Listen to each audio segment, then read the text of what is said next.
Hello, everyone, and welcome back to Grandstand Sports Data, your go-to channel for sports, stats, and unbiased handicapping. We have something really and special in store for you today. You've heard the debates and seen the comparisons, but have you ever wondered who truly deserves the title of the greatest light heavyweight MMA fighter of all time? Join us as we have researched the past MMA rankings to develop a system to determine the GOAT of the light heavyweight division. Make sure you hit the like button and subscribe button if you appreciate the effort that we put into these videos, and don't forget to comment down below on who you would rank as the MMA GOAT in the light heavyweight division. So first, we're going to start with the criteria. We're using a point-based system to determine the fighter's overall scores. So each fighter's rank earns them points, with rank number 1 getting 10 points, rank number 2 grabbing 9 points, rank number 3 scoring 8 points, and so on down the line. We're not just looking at recent rankings. We're going back in time. Our rankings count all the way back to the year 2000, giving us a deep dive into the long-term impact on the sport. And guess what? We didn't just account for the rankings yearly. We tallied the rankings every single quarter, so no fighter's recent dominance goes unnoticed. Finally, we use reliable data by getting our rankings from a trusted source in the MMA community, fightmatrix.com. They provide comprehensive and dependable rankings that both MMA fans and experts rely on, so make sure to check those out as well. So there you have it. We've got a fair and thorough system in place to determine the ultimate MMA light heavyweight GOAT. It's time to see who has consistently ruled the octagon over the years. So first, like always, we start with our honorable mentions. Now, guys labeled in yellow are actually active fighters. That's how we would, present this to you. So you got to look at the yellow guys as active fighters. Number 15 was Tito Ortiz, tallying with 154 points, him coming in at 15th of all time. And I guess you would call him a pioneer of the sport, whether you liked him or you hated him. Alexander Gustafsson coming in at 155, 1 point over Tito Ortiz, which is very interesting that a guy that's never won the title actually ranks above a guy who I believe Tito was a two-time champion. Randy Couture coming at 157. Ryan Bader coming at 157, tied with Randy Couture. And if I was to say so myself, just on the fundamental impacts, remember, these are just tallying rankings. I have Randy Couture over Ryan Bader 10 times out of 10. Coming in at 11 would be Daniel Cormier. He has a tally of 162 points. Lyoto Machida has 190 points. We currently have him active, but some of these guys like Rashad Evans, Lyoto Machida, they're towards the very end of their career. Same thing, I guess I would say for Alexander Gustafsson, who was retired recently and then just came back. Coming in at number 9 is Glover Teixeira with 190 points, tied with Lyoto Machida. Then at number 8, which is kind of surprising, I thought that he would have cracked the top 10, is Wanderlei Silva. And Wanderlei Silva was very dominant in the Pride days, came over to UFC, where, well, he was in UFC prior to Pride, but most of his dominance came in Pride. And I hate to say this, I hate to be this guy, but you could tell that the steroid use when he came back over and USADA got involved, then he wasn't the same fighter. So, hate to say that, but that's kind of, the truth. We can't ignore the truth. Coming in at number 7, Dan Henderson. Total of 206. Just missing a guy number 6, which is Rashad Evans. Rashad Evans, I would say an underrated light heavyweight with tallying 223 points, being above Dan Henderson. I think just handicapping, fundamentally, I would say, just off the top of the head, would really have to dive into the careers, but I'd pick Dan Henderson over Rashad Evans. Remember, Dan Henderson had some great wins in the UFC. He had the win in Pride when he defeated Wanderlei Silva finally for that middleweight title. Dan Henderson's done some things, but you got to remember this division is stacked. It was stacked back when I first started watching MMA, late 90s, early 2000s. It's not really stacked now. It might be even one of the weakest divisions, I believe, now. And probably one of the reasons why John Bones Jones moved on to the heavyweight division. But enough of me ranting and banting. Let's go on to the top 5 fighters of all time. Coming in at number 5, it's Chuck Liddell. Chuck Liddell is a retired American mixed martial artist who competed professionally from 1998 to 2018. He's renowned as the Iceman and is credited alongside fellow UFC fighter Randy Couture for popularizing MMA in the United States. Liddell held the UFC Light Heavyweight Championship and was known for his striking prowess, with 16 of his 21 career wins coming by knockout. He retired in 2010 but briefly returned in 2018 for a fight against Tito Ortiz. Liddell was inducted into the UFC Hall of Fame on July 10, 2009. Liddell made his UFC debut in 1998, and despite an early loss, he quickly rose from the ranks with dominant victories. He became the number 1 contender for the UFC Light Heavyweight Championship, eventually defeating Randy Couture at UFC 52 in 2005. Liddell participated in the inaugural season of The Ultimate Fighter in 2005 as a coach and had several successful title defenses. However, his reign ended in 2007 when he lost to Quentin Rampage Jackson. He faced ups and downs in his career, including having notable wins against Vanderlei Silva, Tito Ortiz twice, and Randy Couture twice. But Liddell's career took a downturn with consecutive losses, and he officially retired in 2010. He briefly returned in 2018 for a fight with Tito Ortiz, which he lost, leading to his second retirement. Liddell was known for his sprawl and brawl style and emphasizing takedown defense and striking, and was celebrated for his knockout power. He left a significant legacy in MMA, being inducted into the UFC Hall of Fame, achieving numerous records and awards during his career. I just wanted to also go over top right, you're going to see notable wins. Notable wins, for it to qualify as a notable win, the fighter has to have been in the top 15 of all time.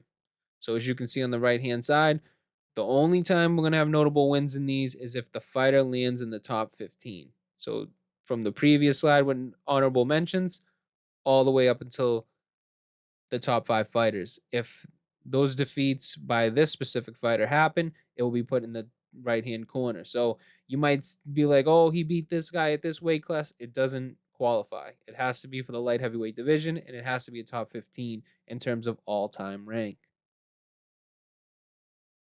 And then the number 4, Mauricio Shogun Rua. Shogun is a retired Brazilian mixed martial artist who primarily competed in the light heavyweight division of the UFC. He has an impressive career that includes being a former UFC light heavyweight champion and winning the 2005 Pride Middleweight Grand Prix. Shogun began his professional career in Brazil, gaining recognition in Vale Tudo events with notable wins over opponents like Evangelista Santos. He later competed in Pride Fighting Championship, where he made a name for himself with victories over fighters like Quentin Rampage Jackson, Antonio Rogerio Nogueira, and Alistair Overeem. In 2005, he won the Pride Middleweight Grand Prix and received a black belt in Brazilian Jiu-Jitsu. His career faced some hurdles, including an injury during a fight against Mark Coleman, but he continued to impress in Pride nevertheless. After the UFC acquired Pride, Shogun joined the UFC but initially struggled with injuries. He faced Forrest Griffin in his UFC debut and suffered a loss due to exhaustion in a rear naked choke. Shogun left Shoot the Box and started his camp Universidad de Luta with his brother Mario. He experienced another knee injury, causing him to miss UFC 85, but he returned to win against Mark Coleman at UFC 93. His career took an upswing when he defeated Chuck Liddell via KO at UFC 97, earning a title shot. He faced Lyoto Machida at UFC 104, and although many believed he won, he lost via an unanimous decision. However, Shogun secured a rematch at UFC 113 and knocked out Machida to become the UFC Light Heavyweight Champion. Shogun defended his title against John Bones Jones at UFC 128, but lost via TKO. He continued to compete in the UFC, engaging in memorable bouts against fighters like Dan Henderson, Brandon Vera, and Alexander Gustafsson. Throughout his UFC career, Shogun earned multiple Fight Night bonuses, including Knockout of the Night and Fight of the Night honors. He holds several records in the UFC light heavyweight division, such as most knockouts and the second most Fight Night bonuses. After a long and storied career, Shogun officially retired from professional MMA after his fight against Ihor Potieria at UFC 283. His contributions to the sport earned him a place in the UFC Hall of Fame's Fight Wing in 2018.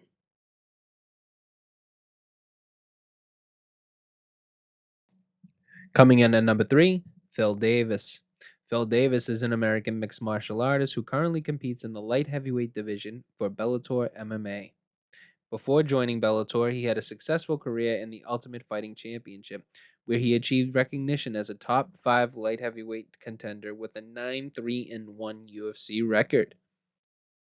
As of October of 2021, he was ranked as the number 2 light heavyweight fighter in Bellator. Davis first gained recognition as a collegiate wrestler at Penn State University, where he became an NCAA Division I champion in 2008. He started his professional MMA career in 2008 and had a 4-0 record in regional promotions before signing with the UFC in December of 2009. During his first contender run in the UFC, Davis secured notable victories over fighters like Brian Stann, Alexander Gustafsson, and Rodney Wallace. He showcased his grappling skills with submissions and wrestling control, earning accolades such as Submission of the Night and Submission of the Year. Davis faced several top-ranked opponents in the UFC, including Antonio Rogerio Nogueira and Rashad Evans. He had a second contender run, highlighted by a rematch with Wagner Prado, which ended in a second-round Anaconda choke submission victory. One of the notable moments of his career came at UFC 163 when he won a controversial, unanimous decision against Lyoto Machida, although opinions on the outcome were divided. Following his UFC tenure, Davis signed with Bellator MMA in 2015. He participated in and won the Bellator Light Heavyweight World Grand Prix tournament, ultimately capturing the Bellator Light Heavyweight World Championship. Davis continued to compete in Bellator, facing notable fighters like Liam McGarry and Ryan Bader. He extended his contract with Bellator in 2019 and secured victories against Carl Albrechtsen and Lyoto Machida in rematches. In February of 2021, Davis entered the Bellator Light Heavyweight World Grand Prix tournament, and in April 2021, he faced Vadim Nemkov in a quarterfinal bout, but lost via unanimous decision. His subsequent Bellator fights were included wins over Yoel Romero, Julius Angelix, and Corey Anderson. In summary, Phil Davis is a skilled mixed martial artist with a strong wrestling background who has competed in both the UFC and Bellator, achieving success and recognition in the light heavyweight division. His career is marked by significant victories, championships, and participation in high-profile tournaments. So I will say, this is where this system is kind of flawed. A fighter like Phil Davis, who, as you can see, padded most of his numbers in those 4th, 5th, and 6th ranks because of being I guess you would call him almost like a glorified gatekeeper in the division and doing it for a long, sustainable period of time. This has made him a great fighter, and I disagree with that. This is where I kind of come off of the boat of this type of style of point system. It really puts a lot of focus on longevity, and you can be a fighter who pads his stats in the ranks of 4th, 5th, and 6th, and as long as you've done it for a long, sustainable time, you would be considered one of the greatest of all time. And that's where I come off of the boat on this. So you also have to do some fundamental analysis. This is a good instance of when numbers don't always tell the truth. On to number 2. Number 2 would be Quentin Rampage Jackson. Rampage is an American mixed martial artist, actor, and former professional wrestler. He's best known for his time in Bellator MMA, where he most recently fought. Jackson boasts a successful career, being a former UFC light heavyweight champion and unifying the Pride middleweight championship belt. His eccentric personality and aggressive fighting style made him a star in Japan during his time with Pride FC, and after transitioning to the UFC, he played a crucial role in the global expansion of MMA. Jackson's career began with smaller American promotions like King of the Cage, Gladiator Challenge, and Danger Zone, where he gained a reputation for his powerful slams and amassed a record of 10 wins and 1 loss. His MMA journey took him to Japan's Pride organization in 2001, where he faced notable fighters like Kazushi Sakuraba and Alexander Otsuka, winning against the latter with a knockout. He had memorable bouts with fighters like Wanderlei Silva and Ricardo Arona during his Pride career. Jackson's journey included forays into kickboxing, where he surprised many by defeating Cyril Abidi under K1 rules. His rivalry with Wanderlei Silva continued in the UFC, with intense battles that included Jackson's victories over Silva in their rematch. Jackson faced ups and downs, including a controversial loss to Forrest Griffin, a hit-and-run incident, and legal disputes with promotions. Despite these challenges, Jackson returned to title contention in the UFC, notably defeating Wanderlei Silva and Keith Jardine. He eventually faced John Jones for the UFC Light Heavyweight Championship, but lost via submission. Jackson's career featured a mix of success and setbacks, including legal disputes and personal challenges. He briefly retired but later returned to the UFC. In his post-UFC career, he signed with Bellator MMA, where he had various fights, including a rematch with Wanderlei Silva. In his most recent appearance on April 2nd of 2023, Jackson competed in the main event fight Circus 6 in a unique 2-on-2 boxing match, teaming up with Bob Sapp. Throughout his career, Jackson achieved several accolades, including winning the Bellator Season 10 Light Heavyweight Tournament Championship and being named the UFC Light Heavyweight Champion, with 1 successful title defense. He also unified the UFC Light Heavyweight and Pride World Middleweight Championships and received multiple awards like Fight of the Night and Knockout of the Night for thrilling performances against notable opponents. Coming in at number 1, to nobody's surprise, Jon Jones.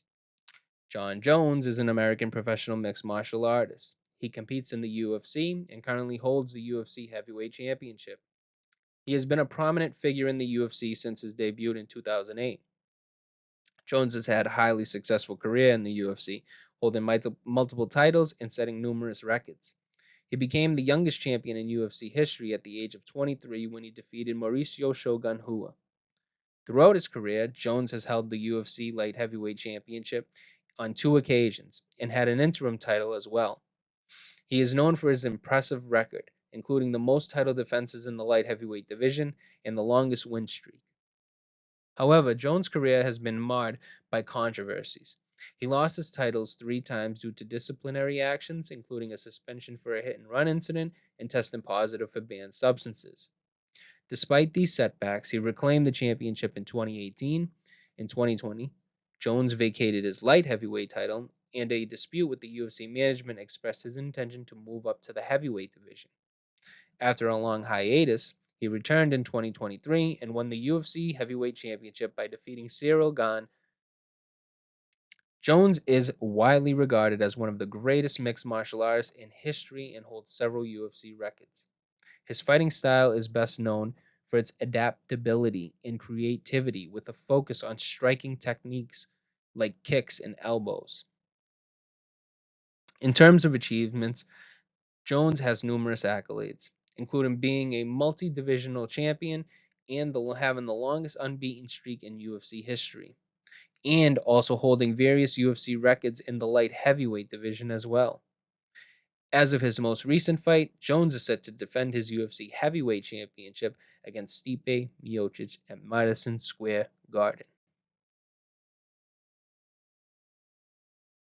So, like always, we'd like to thank you guys for watching. We hope you found our historical ranking selection of the greatest light heavyweight MMA fighter of all time entertaining. Our goal at Grandstand Sports Data is to provide you with stats that bring unbiased handicapping. If you enjoyed this video, make sure to hit that subscribe button and turn on those notifications. Also, don't forget to give this video a thumbs up and share it with your friends. Your feedback is everything to us. So leave a comment down below on whether you agree or even disagree with these historical rankings. Thanks again for tuning in, and we'll see you guys in the next one.